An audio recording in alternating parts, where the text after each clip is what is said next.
Hello everyone, you may know that I have multiple businesses and I've pretty much always had multiple businesses. I started with a recruitment business, doubled the turnover, doubled the net profit every single year, but I hated it. Then moved into property investment where I purchased 15 properties in my first 9 months, raised over £1 million in investment finance and made about 150k from 2 or 3 flips. Not too shabby. So at the moment I'm balancing property investment, my commercial cleaning business, turning over about £500,000, which I acquired in the last 12 months. I acquired 2 of them. And my food business, which is turning over again about £500,000. I acquired that in the last 12 months for the grand total of 0. I'm also juggling my education and mentoring, which can be quite time consuming. Now, why on earth do I have multiple businesses? Well, my argument is that I get bored easily. Let me just be straight up. I get bored easily. And for me, I think it's important to have focus, definitely have focus and not be distracted, but also it's so interesting and also quite exciting to have multiple businesses because you're dealing with different problems, some more interesting than others. Oh, we've run out of mop heads. Can you order them? Okay, 10-minute jobby. We need a new pasta supplier. Can you find one? I think I can. Very, one, you're getting lost in catalogues of salami, pasta and cheese, and the other, you're ordering mops, right? And for me, it was just, it's how my mind works, and I think I kind of need these multiple things in order to not get bored, and to be able to focus on each one when required. Just doing one thing all the time, all day in one business, in one sector, oh God, give me the shivers.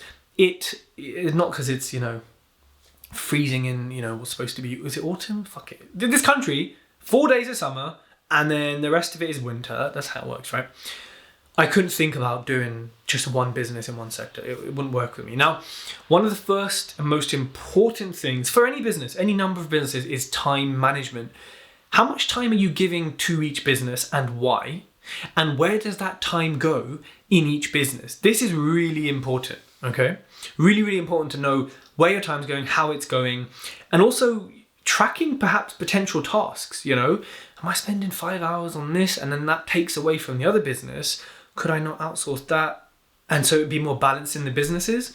There's things to really think about on both sides here, right? Using tools like Pomodoro timer, using, I think it's called Toggle. It might have changed now where you can track the exact time you're spending on tasks. Super important. And even better, if you can track your income from certain tasks versus the time put in, that's just a no-brainer for you to work out what's really profitable. But also, you'll find some businesses, have activities like finding pasta that takes a lot longer than ordering mops, or hiring a cleaner takes a lot longer than hiring a good front of house person for the food business. That is just, it's just what it is. That's how long it takes. That's the differences, I think delegation is really important, and I kind of alluded to that before. If there are tasks you don't like, or they're super time consuming, or, they're like basic admin that your hourly rate as a CEO doesn't equate to, then outsource to a VA, outsource to someone in your team or teams. I have supervisors in the part of my cleaning business that's based in the north. That north part probably turns over about 260, 270 grand a year. It's, almost half the business. And he does new client visits, he does audits, checking in on things, doing deliveries, etc. Now he gets paid, I think 13, 14 quid an hour. It's quite high in the cleaning industry. Mileage paid, etc., etc.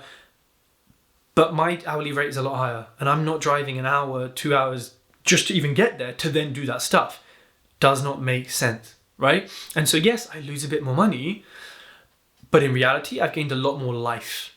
So I've made that decision, and that's through delegation and finding the right people. It took ages to find him, right? And we do everything we can to keep him because he's amazing. In my food business, we have an amazing ops manager called Sonny. He handles the day-to-day, the operations, the bleh, that stuff. And I get to handle the stuff that I'm good at and help him when needed, and he helps me when needed. And that works. Obviously, he's getting paid. Could I not have him and do that all myself and be absolutely stressed and have no clue what I'm doing? And yeah, sure I could. I make an extra bit of money a month. No thanks. I choose life over income. And it depends on what you're doing and your business stage. You're going to go pay someone 5k a month when you're making 5k a month and you kind of managing to do it all at the start at your scale? No, you're not. You're going to pay me as a business consultant to come sort your shit out. I think staying focused across different sectors is one that I can struggle with. I can be 1 minute this, 1 minute that. And actually, my brain kind of enjoys it, but it's not always good. You want some deep work. A really good book by Cal Newport called Deep Work, somewhere along here on my shelf. You want to be able to focus, right? What you don't want to happen is you're running so many different businesses, different scales, different stages, that you find yourself having to jump between all of them. Because what will happen is you'll forget what you were doing in this business. You'll forget what you're supposed to be doing in this business. You won't be on track with what you could be doing in this business. It just gets all too muddly, right? And this is so important. And again, this goes back to delegation and having a team. If you have a great team in place, you can jump around a little more. Because instead of you having to dive into something, you say, hey dude, where are we at with this? Cool, I'm up to date, boom. It's a lot easier. So a lot of this will depend on your scale. Now, work-life balance, all the latest entrepreneurs, Hormozy saying it doesn't exist, I'm an addict to my work, blah, blah, blah. Fuck off, it's so boring, man. Like, life is for living. There's better shit to do. Like, okay, if you're so in love with your work and it fuels you and you love it, which I do it. But Lord, you can watch Netflix. You can go get a burger from Bandit Street Food, my food company in Milton Keynes. You can go to parties. You can stay up all night. You can, you can plant plants. That one's dead. That was from Waitrose, actually. So, you know what? Waitrose, overcharging for plants that died. I mean, it's my fault. But you have to have a balance. Multiple businesses, honestly, it will exhaust you. One business is tiring enough as it is, but having your mind switch between different flows, different processes, stages, different ways of communicating with staff, with clients, etc., it's a lot. Like, it is a lot to deal with. You also have to be able to adapt and learn. Because right now, I could get a call from the cleaning business, and I'm in that zone, I'm doing that stuff. I could get a call for someone wanting to quote for the food business. I need to jump into there. You have to learn to adapt with each situation, but also to know that, you own all these businesses. So together they form your portfolio, and, they are what they are. A lot of people can't hack it. I get messages from people, oh, I'm doing this, I'm doing that, I'm doing this, but it's so much. And I'm like, yeah, but you haven't even really started that business. And then you're doing another one, but you literally haven't even started that one properly. Or like you're so far along in that business and I feel like you're just about to cross, a crossroads here and get into some real profitability. Have this conversation with my business mentees all the time. And they want to go do something else. You don't know when your business is going to turn a corner. Your corner could be in 1 mile or it could be in 100 miles. And this is where I come in as a mentor and say to them, well, hold on a minute. Let's look at the market. Let's look at what you've done. Let's look at the data. Let's look at how much you're adapting and evolving. And then let's go from there. Right? And so look, I think the keys here for managing multiple businesses are understand why you have multiple businesses, or why you should have, or why you're about to, or why you think it's a good idea to have multiple businesses. You need to absolutely master your time management. Delegation is so important. VAs, people physically here, whatever it is. Obviously you need to make sure there's enough funds for that and you can teach them effectively. Onboarding them is so important.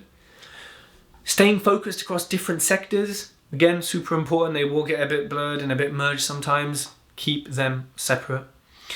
Balancing work and life, come on, don't be that person. Like, live your life, enjoyment, have some fun, yeah? Enjoyment, full enjoyment. And learning and adapting. You must always be looking at your data, looking at your processes, looking at the time, looking at payroll, whatever it is. Analyze, adapt, and learn. Hey people, if you're on Spotify, make sure you hit the review button at the top. Give me some stars, people. I'm trying to compete with like Diary of a CEO. Hey, listen, that guy, man, I actually haven't listened to his podcast in so long, because what is he on? Like just witch doctors, these stupid Americans, which is most of them. Sorry, y'all, but leave me a review, and then I will be he's brown as well, but I will be the Indian, Punjabi, Stephen Bartlett, bro. That's it.